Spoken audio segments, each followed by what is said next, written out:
Сәлеметсіздер ме балалар? Физикадан нұсқа талдауымызды ары қарай жалғастырайық.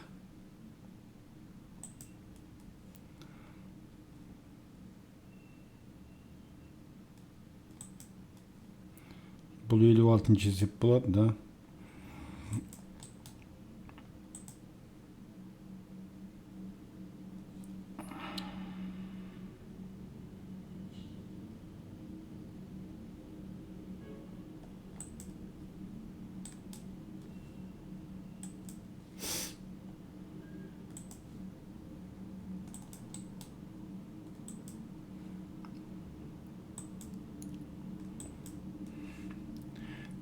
Çember бойынша бір қалыпты айнымалы қозғалыс кезінде сызықтық жылдамдықтың шамасы бойынша өзгеру шапшаңдығын сипаттайтын деген.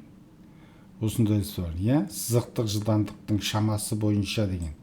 Бағыт емес, шамасы бойынша. Значит, ол жаңа айтып едім ғой, нормаль үдеу және жанама үдеу деген. Соның жанама үдеу болады, иә?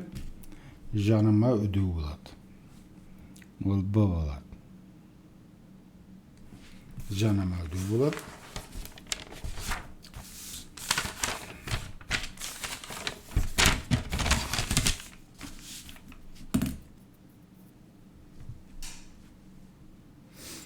Так, келесісі.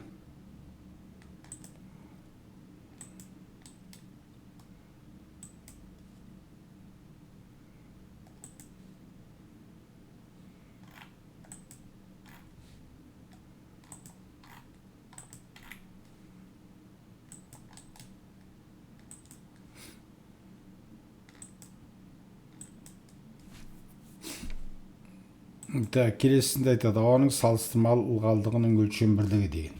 Ауаның салыстырмалы ылғалдығын табатын формуладан жазатын болсақ, ол фи тең болады. Ауадағы суының парциал қысымын осы температурадағы қаныққан будың қысымына қатынасы, оны 100%-бен көбейтеді. Немесе тепер сәйкесінше тығыздықтың қатынасы 100%-бен көбейтеді, осылай болады. Сонда бұның өлшем бірлігі процент болады, да? Процент болады.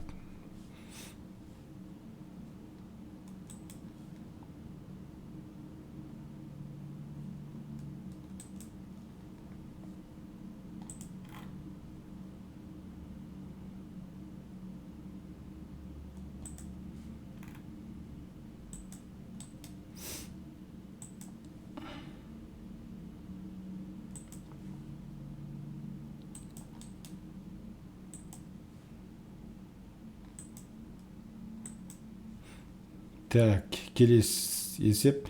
Белгілі бір процесс кезінде газ 8 мегаджоул жұмыс атқарды. Газ жұмыс атқарды.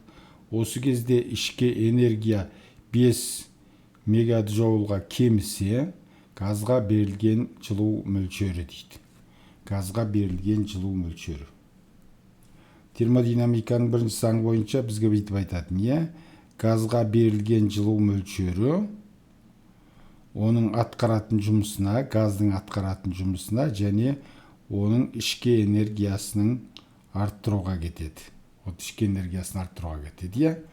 Бізде болғанда бүйтіп отыр ғой, кезінде газ жұмыс атқарады. Газдың атқаратын жұмысы бізде неше болып тұр? Газдың атқаратын жұмысы 8 мегаджоул болып тұр. Ал ішкі энергия 5 мегаджоулға кемісе дейді. Значит, ол минус таңбамен келеді ғой. 5 мегаджоулға кемісе, Q-ді табу керек, иә? Q-ді табу керек. Сонда ол 3 мегаджоул болады, иә? 3 мегаджоул. Жауабы А болады деңіз, иә? 59-ның жауабы А болады. Тепер 64 дейді.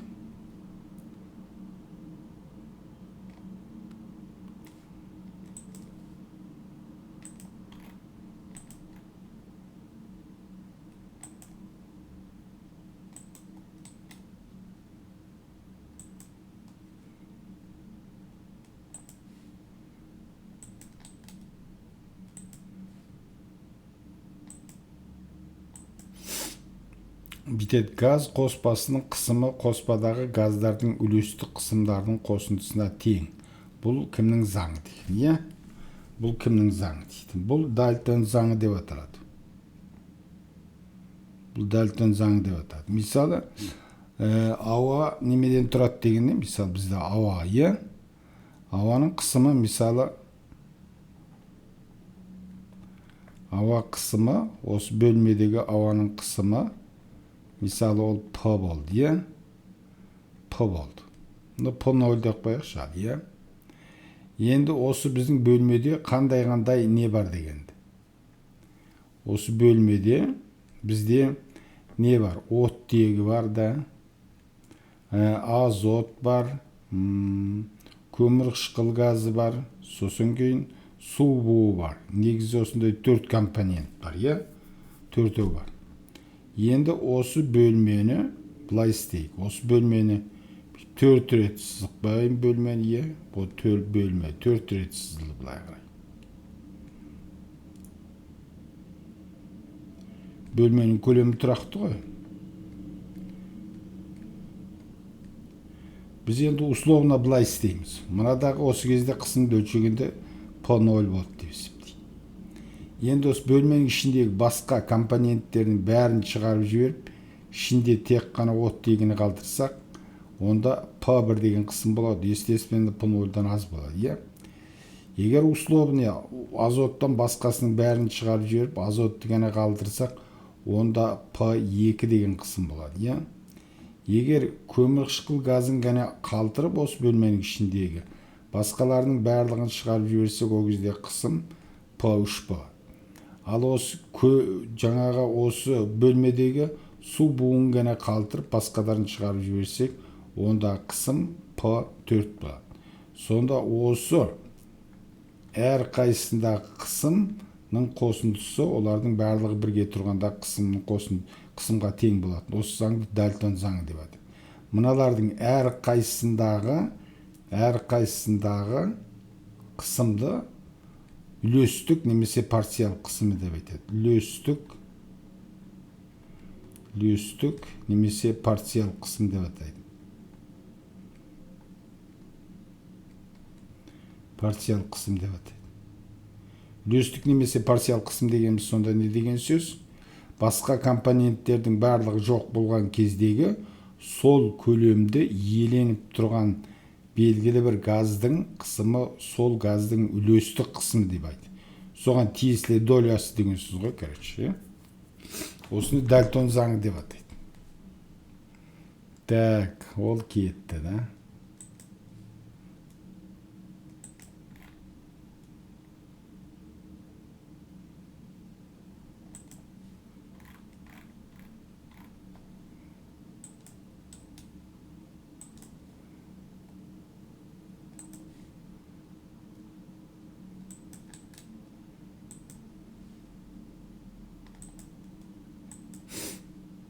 Изохоралық процеске сәйкес келетін ауысу дейді.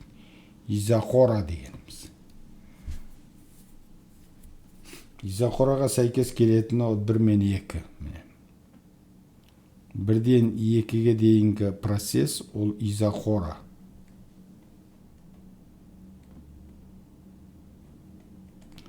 Изохоралық процесс, иә? 2-ден 3-ге дейінгі ауысу, 2-ден 3-ге дейінгі ауысу, ол изотерма. Температура тұрақты ғой, изотерма, да? Изотермалық процесс. Ал 3-ден 1-ге дейінгі ауысу,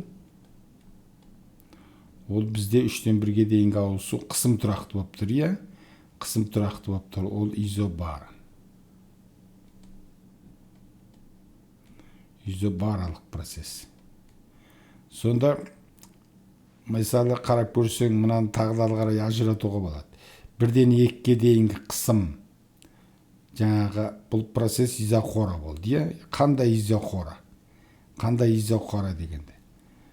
Изохоралық бұл қыздыру, иә? Немесе қысым көбейеді екен. Қыздырған кезде температура көбейеді, қысым да көбейеді ғой. Сонда изохоралық қыздыру болады, иә? Қыздыру, салқындату емес, қыздыру. Қыздыру.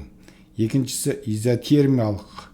Изотермиялық кезінде температура тұрақты ұстаған, қысым азайып келеді. Қысым азайған кезде көлем де азаяды, көлем де азаяды. Қысым азаяды, көлем де азаяды. Или көлем көбейеді, көбейеді ғой. Қысым азаю үшін көлем көбейеді ғой. Өйткені бізде былай ғой, міне. Клапейрон теңдеудің ПБ-ның Т-ға қатынасы тұрақты сан, тұрақты сан. Сондықтан бізде температура тұрақты болатын болса, міне жерде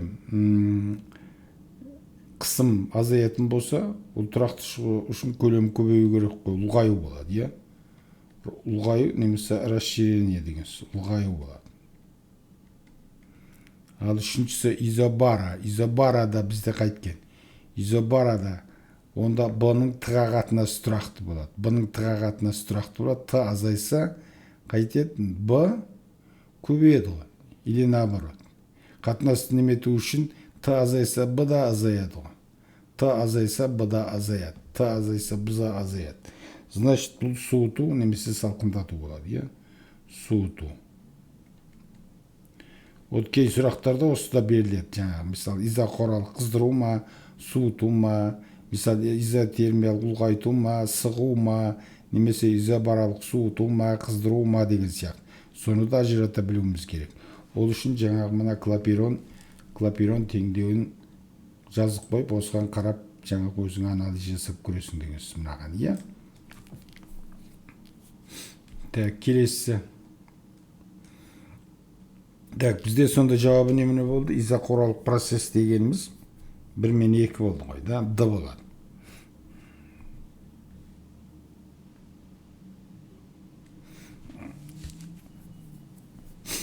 Так, келесі.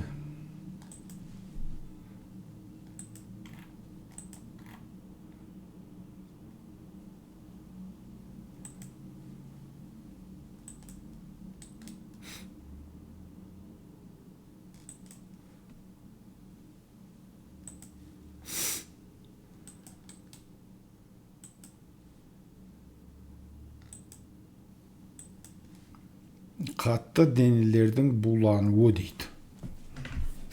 Вот заттардың агрегаттық күйін жазайық мына жерде. Бірінші зат қатты болады, Қатты зат болады. Одан кейін ол сұйық болады, Сұйық болады. Одан кейін ол газ болады,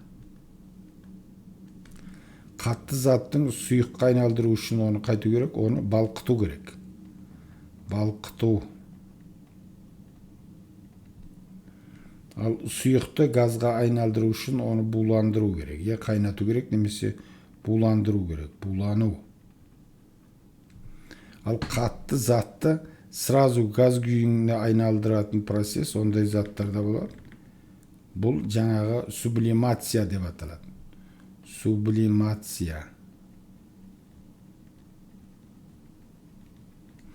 Ал сұйықтың қатты затқа айналуы кері процесі бұл қатаю немесе кристалдану деп аталады. Қатаю немесе кристалдану. Газдың сұйыққа айналу процесі ол конденсациялану деп аталады. Конденсация.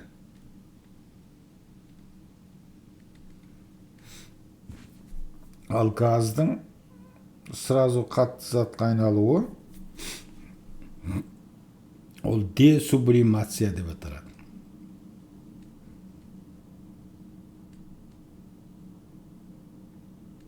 Вот осылай болады. Сонда, значит, қатты денелердің булануы бізде немеле болатын болды? Сублимация болатын болды, Е болатын болды. 71 Е болды.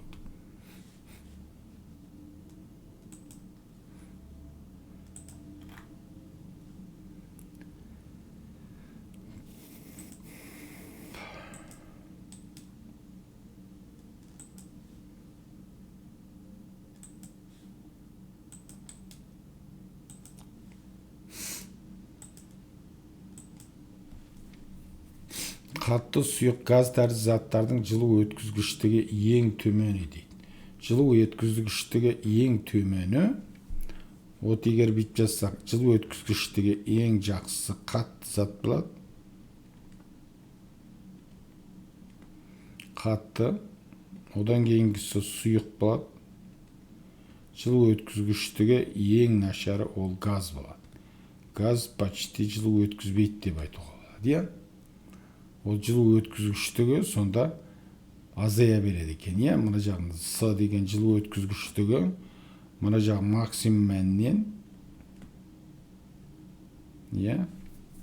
мына жағы минимумға қарай бейтіп. Осылай сызып қоюға болады. Сонда қатты, сұйық, газ заттардың жылу өткізгіштігінің ең төменді ол тек газдар болады. Тек газдар.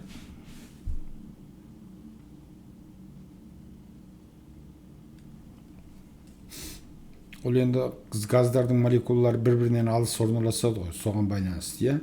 Жылуды бойындағы энергияның бірінен екінші молекулаға беру үшін оған жаңағы біраз уақыттар кетеді.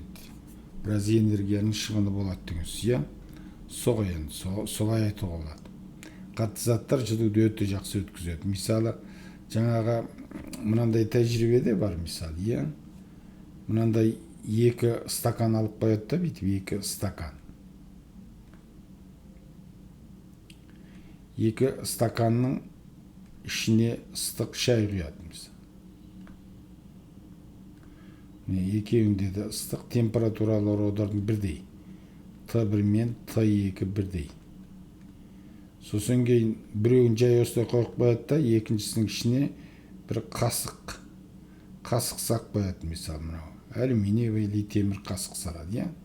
Сонда белгілі бір уақыт өткеннен кейін мына жердегі Т1 штрих ол резке азаяды Т2 штрихтан. Неге? Өйткені мынау жаңағы шайдың температурасын сыртқы ауаға таратады.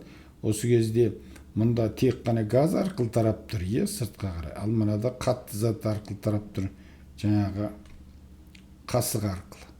Сондықтан ол тез салқындайды. Сонда қарасаңыз, міне жаңағы қатты зат жылуды ең жақсы өткізеді екен. Жылу өткізгіштігі деген соғы. Жылу өткізгіштік дегенде, мысалы, Q деген жылуды анықтағанда бүйтіп жүреді ғой, Cm дельта Т деп. Қандай да бір заттың температурасын дельта Т-ға өзгеру үшін кететін жылу мөлшері, 1 килограмм заттың, массасы 1 килограмм заттың температурасын 1 градусқа арттыруға кететін жылу мөлшерін осы заттың меншікті жылу сыйымдылығы деп айтады. Меншікті жылу сыйымдылығы немесе ол жылу өткізгіштікті осы сипаттайды, жылу өткізгіштік. Жылуды қанша пропускайт етеді деген сөз ғой, мысалы. Или сырттан келген жылуды қаншалықты қабылдай алады. Так, жауабы сонда С болды, Келесі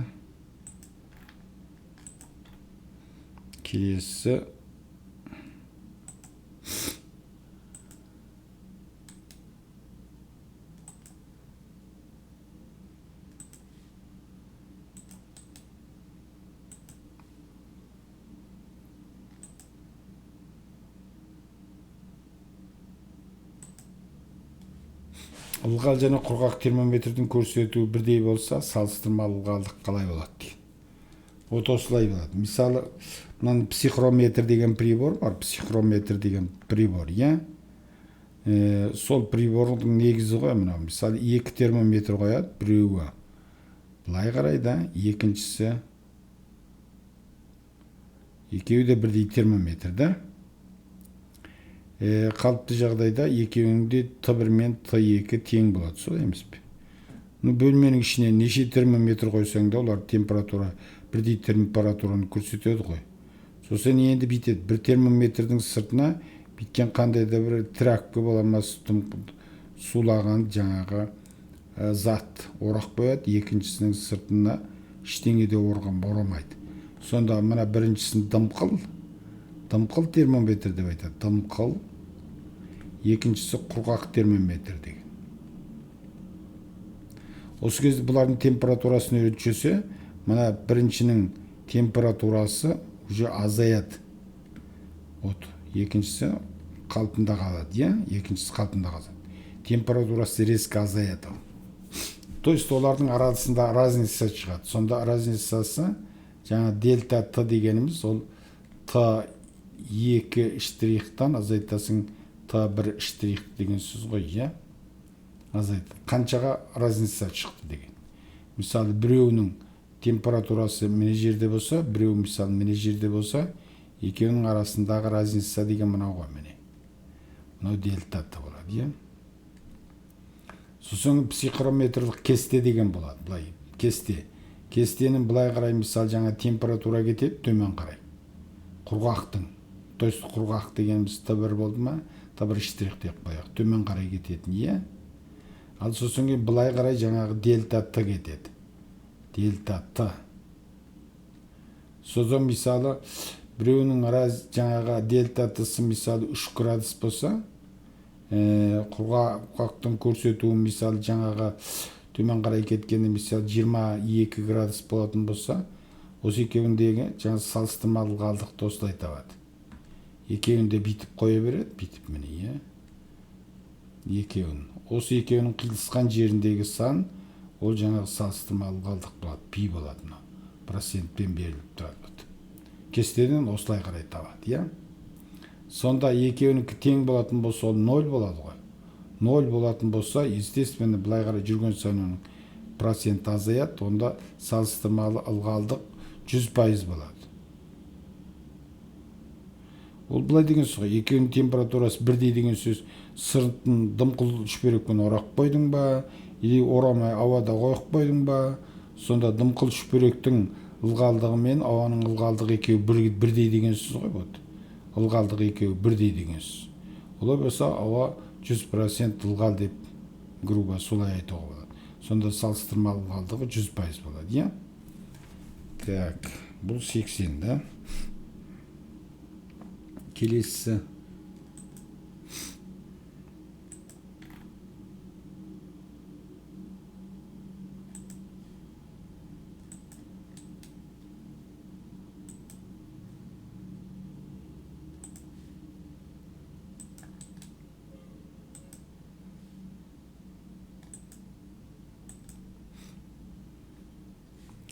Егер термодинамикалық жүйеге 1000 джоул жылу мөлшері беріліп, және сыртқы күштер 500 джоул жұмыс жасаса, онда жүйенің ішкі энергиясы қалай өзгереді? Вот мен айтып жүрем, кейбір сабақтарда мысалы термодинамикалық жұмыс есептер шығарғанда, теория түсіндіргенде мынандай бір сурет сызамыз бүйткен міне. Мысалы, мынаның ішінде поршын бар, цилиндрмен поршын, мынаның ішінде жаңағы газ бар. Мынау шток деп айтылады былай қарай.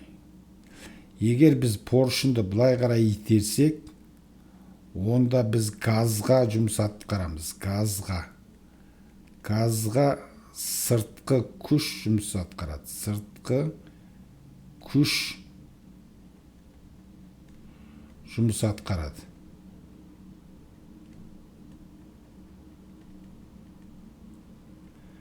Газға сыртқы күш жұмыс атқарады. Вот бізде болғанда оны А мен белгілепті ғой, Ал егер поршын былай қарай қозғалса, немесе ол газ өзі жұмыс атқарады, Газ өзі жұмыс атқарады.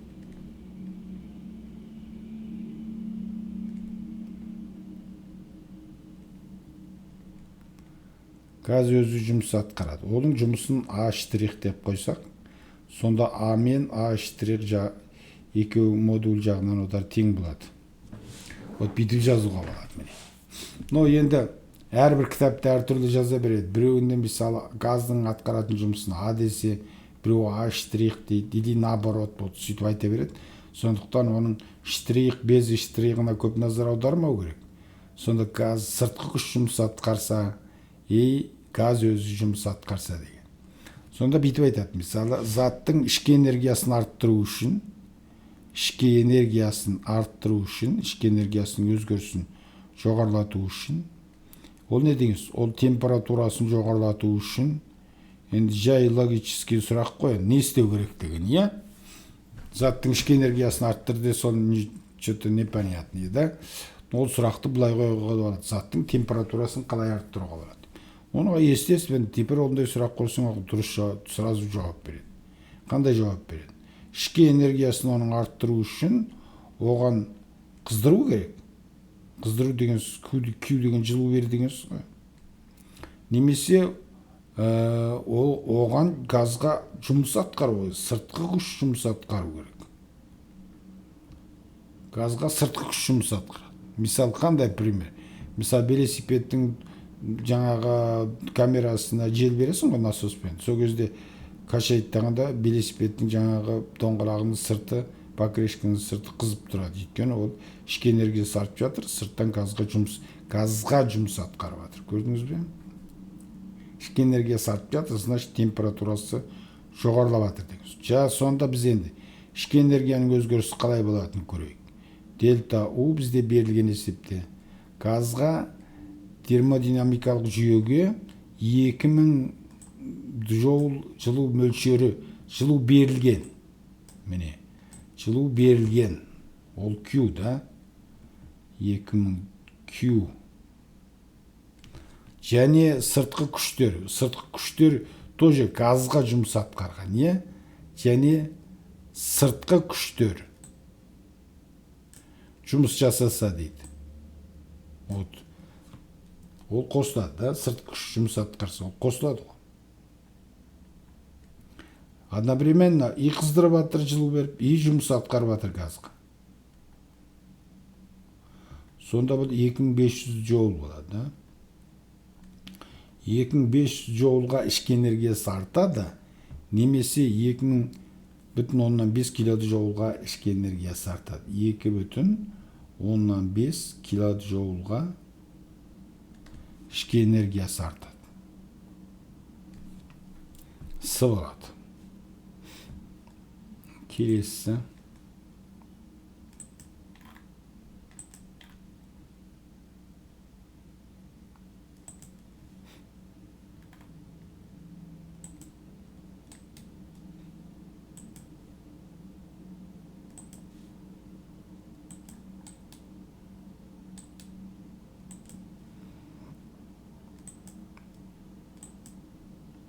Так bitеді. Идеал газдың массасын 4 есе арттырып, температурасын 2 есе кемітсе, ішкі энергиясы қайтеді дейді. Вот ішкі энергияны анықтайтын формула былай болады. Не? Егер бір атомды идеал газ болатын болса, 2-ден 3 деген коэффициент тұрады. Ал жаңағы нью Т деп ішкі энергиясын анықтағанда да, егер 2 атомды газ болатын болса, онда 2-ден 5 нью деп тұрады. Немесе бұл жаңағы 2-ден 3, нью дегеніміз ол М бөлінген М ғой. М, РТ не жерде 2-ден 5, М бөлінген үлкен М, РТ, үлкен М деген малярлық массасы, М деген массасы. Сонда мына жерде қарасақ, бізде ішкі энергия жаңағы массаға тура пропорционал екен, иә? Міне, масса көбейсе, ішкі энергия да көбейеді. Температурасына тоже тура пропорционал екен, иә? Сонда бірінші жағдайда былай болды. U1 дегеніміз жаңа тура пропорционал M1, T1 болды, да? U2 ішкі энергиясы ол тура пропорционал M2, T2 болды, да? Немесе мына жерде U1 ол тура пропорционал M1, T1, ал U2 ол тура пропорционал M2 дегеніміз идеал газдың массасын 4 есе арттырып, то есть 4 M1 болады деген сөз, иә? Және температурасын 2 есе кемітсе дейді. Температурасы онда Т2 дегеніміз Т1 бөлінген 2 болады ғой былай. Осылай болса, енді U2-нің U1-ге қатынасын табайық. U1-ге қатынасын тапсақ, ол бізде не болады? M1 Т1 бөлесің жаңағы 4 М1 Т1 2 үстіне шығып кетеді, е? Сонда М-дер кетеді, Т-дар кетеді. 2 мен 4 қысқарады, 2-ден 1 болады. Осы кезде енді U2 дегеніміз U2 тең болады U1 бөлінген 2-ге. То есть оның ішкі энергиясы 2 есе кемейді. Кемейді емес, артқан болу керек қой. Неге кетіп қалды онда? Температурасы 2 есе, температурасы 2 есе кемсе,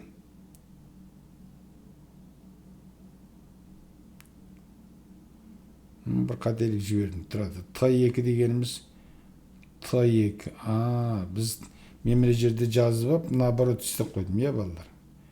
Кешірмейтіндер да.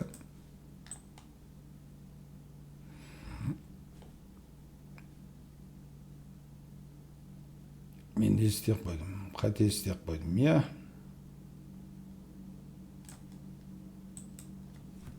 U2 дегеніміз бізде.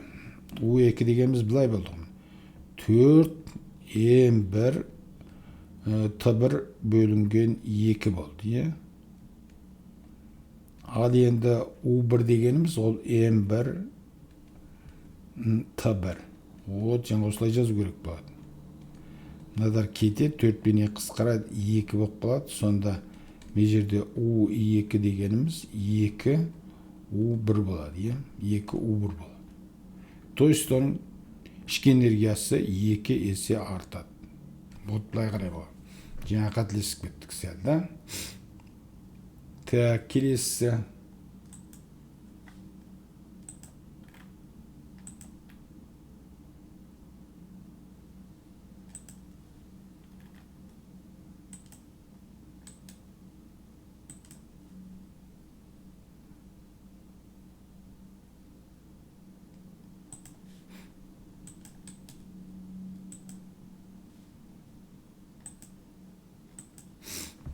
Так, термодинамиканың бірінші заңның математикалық өрнегі дейді. Так, мына жерде қалай айтуға болады? Вот мынау келеді, Е келеді, е? Вот Е келеді. Газға берілген жылу оның ішкі энергиясын арттыруға және газдың атқаратын жұмысына кетеді. Бұл жерде А газдың атқаратын жұмысы. Егер минус А болатын болса, немесе А штрих болатын болса, ол газға атқарылған жұмыс. Онда формула басқаша болады, Бұл термодинамиканың бірінші заңы дегеніміз осы сонда. Сонда оны кейде балаларға қиыншылық туғызады. Оны қалай толковать етуге болады дегенде.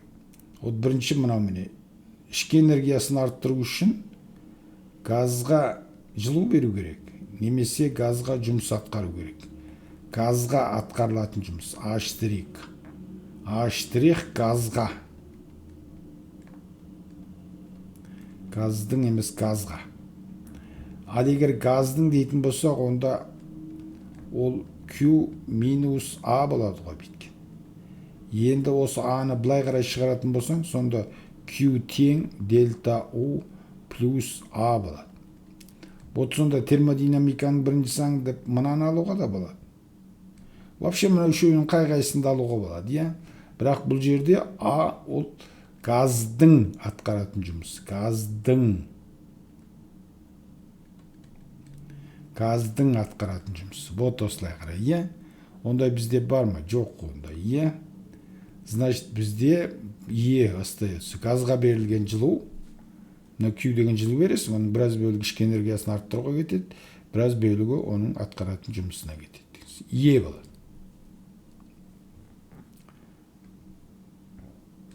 Вот так. Келесі.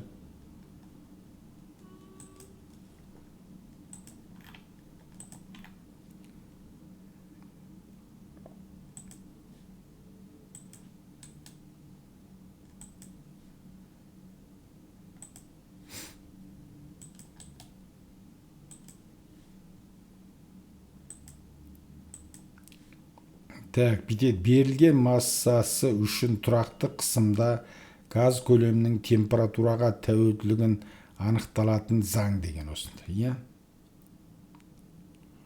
Бұл енді не серьезный вопрос, вот енді формуласын білу обязательно. Вот бірақ енді олардың Гей-Луссактың заңы ма, Бойль-Мориоттікі ма, Шарльдікі ме, оны білу не обязательно. Кісінің аттарын ауыстырып алуға болады ғой. Ол енді кісінің атымен есеп шығарылмайды ғой. Сол кісілердің қорытып шығарған формуласы арқылы есеп шығарылады. Бұл жерде бұл сұрақты мен не серьезный вопрос деп айтар едім егер. Но бірақ енді құрастырған кісілердің өз праводар. Оған мы не имеем права, да? Қарсы шығуға. Но бірақ біз енді мынаны не дейік жаңа. Бірінші, жаңағы негізге не мынадан шығып тұр ғой міне. Клапейрон теңдеу қысымның көлемге көбейтіндісінің температураға қатынасса, ол тұрақты болады деген осындай Клапейрон теңдеу бар, да? Констант. Егер енді осыдан бүйтіп айтады мені. Егер осыдан температура тұрақты болса, температурасы тұрақты болатын болса, бұны изотермиялық процесс деп айтады, иә? Изотермиялық процесс. Изотермиялық процесс бұл кімнің заңы сонда? Бұл жаңағы изотермиялық процесс Бойль-Мориотт заңы деп аталады. Бойль-Мориотт заңы.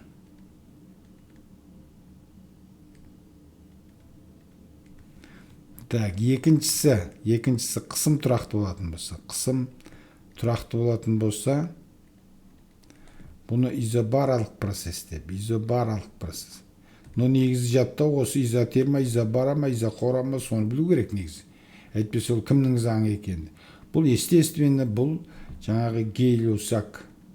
Енді бұл жерде ешбір заңдылық жоқ, кімдікі екенді. Просто сол кісілер авторлар ренжиді деп айтқан шығар. Гей-Луссак заңы, да? Үшіншісі, егер көлем тұрақты болатын болса, осы көлем тұрақты болатын процесті, онда изохоралық процесс деп айтады. Изохоралық процесті ол Шарль заңы деп айтады.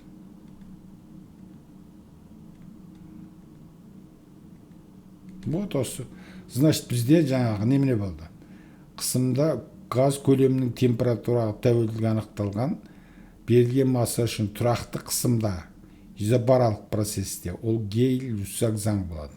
85 Б болады, иә? Так, ары қарай кеттік.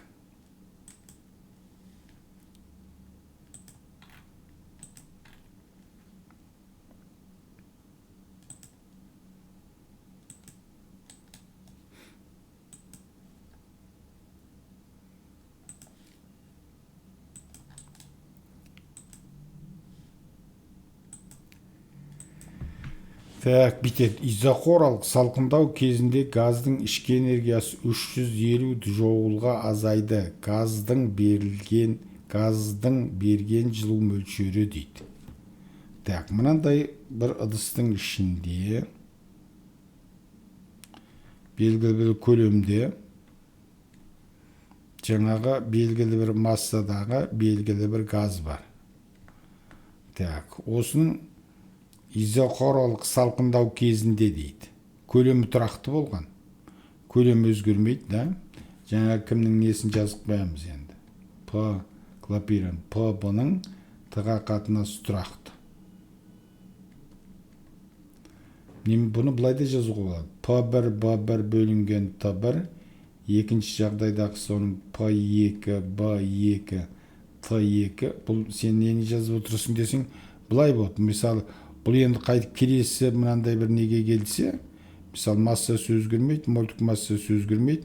Бұл кездегі жаңағы көлем, мысалы мынау Б1, мынау Б2 болатын болса, мұнда П1, Т1 болса, мұнда П2, Т2 болса деген сөз ғой. Сонда бірінші күйден екінші күйге ауысқан кезінде осындай орындалады деп. Ал бізде изохоралық салқындату дейді. Изохора десе бізде Б1 мен Б2 тең деңіз. Олай болатын бізде П1 мен Т1-ге қатынасы П2-нің Т2-ге қатынасына тең болады, иә? салқындату десе жаңағы Т2 азайып жатыр да. Т2 азайды салқындату десе. Ішкі энергиясы салқындатысы температурасы азайды. Ішкі энергиясы 350 джоулға азайды. Ішкі энергиясы азайды. Дельта У жаңағы азайды ішкі энергиясы. Несеге азайды? 350 джоулға азайды. Газдың берген жылу мөлшері дейді. От ішкі энергиясы азайды, иә? От жаңағы изохора деп тұрса, изохора деген кезде бізде не болушы еді? Изохора кезінде B1 мен B2-ден ғой, значит, екеуінің айырмасы дельта B. B2-ден B1-ді азайтқанымыз ол нөлге тең болады. Бұл нөлге тең болса, жұмыс жаңағы термодинамикалық жұмыс ол да нөлге тең болады. А нөлге тең болсын, иә? А нөлге тең бол. Сонда енді қарайық жаңағы. Газға берілген жылу мөлшері ол термодинамиканың бірінші ішкі энергиясын арттыруға және газдың атқаратын жұмысына кетеді. Бізде мынау нөл болып қалды. Сонда Q бізде ол дельта Уға тең болды. Ал бізде дельта У азаяды дейді. Мынау минус таңбал болатын болса, Q тоже азая керек қой. Қаншаға азаяды? Дельта У қаншаға азайса, Q да соншаға азаяды дейміз. Сонда газдың берілген жылу мөлшері, минус Q деп қояйыншы, ол бізде 350 джоул болады. То есть ол газ өзі жылу береді сыртқа қарай, біреуге береді, сол кезде оның ішкі энергиясы 350 джоулға азаяды дейміз. Сонда жауабы Д болады да.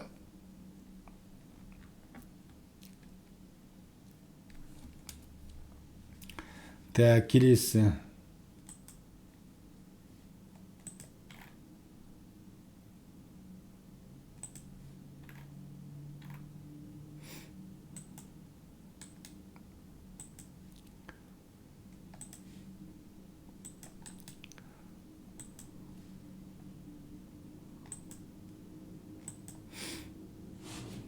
Барлық денелер микробөлшектерден тұрады. Олар үнемі қозғалыста болады. Және денелердегі микробөлшектер өзара әрекеттеседі. Бұл что такое дейді. Вообще недер бар, иә? Молекула кинетикалық теорияның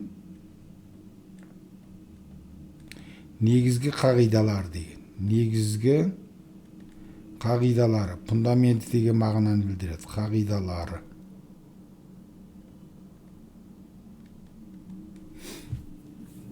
Теория салу үшін ең алдымен, иә? Жаңағы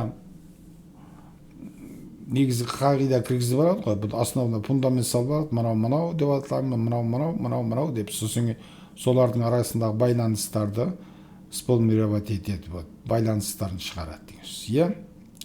Сонда негізгі қағидалар деген. Сонда бірінші айтқан кез келген зат ұсақ бөлшектерден тұрады. Ұсақ бөлшек. Ол немене? Атом, молекула и так далее, ион деген сияқты. Осы екіншісі, осы ұсақ бөлшектер үнемі қозғалыста болады. Ол жылулық қозғалыс деп айтады. Қозғалыста болады олар. Үшінші, осы ұсақ бөлшектер бір-бірімен әсерлеседі. Олар өте жақындаса тебіседі, алыстау болса бірін-бір тартады деген. Осы үшеуі негізгі қағида деп аталады. Сонда енді қарап көрейік міне, иә? Жауаптардың ішінде емес. Эйнштейн теориясы жатпайды, Бор постулаты жатпайды, салыстырмалық теория жатпайды, Болцман теориясы жатпайды, остается молекула кинетикалық теория болып тұр ғой бұл. Молекула кинетикалық теорияның негізгі қағидасы. Немесе молекула кинетикалық теорияның негізі деңіз, иә? Так, А болады. Келесі.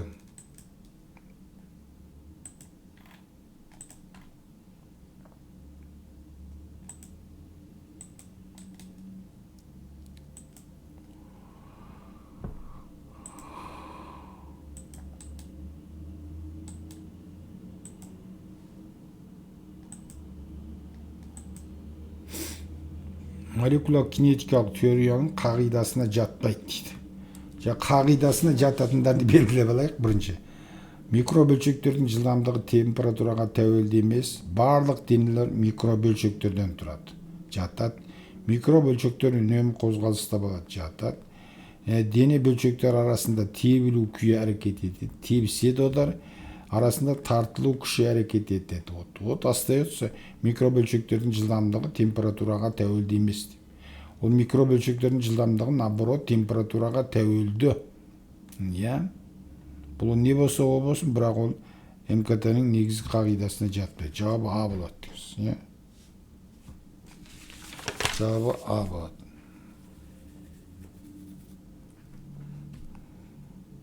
Так. Осымен бүгінгі талдауымызды аяқтайық, балалар. Назарларыңа рахмет, сау болыңдар.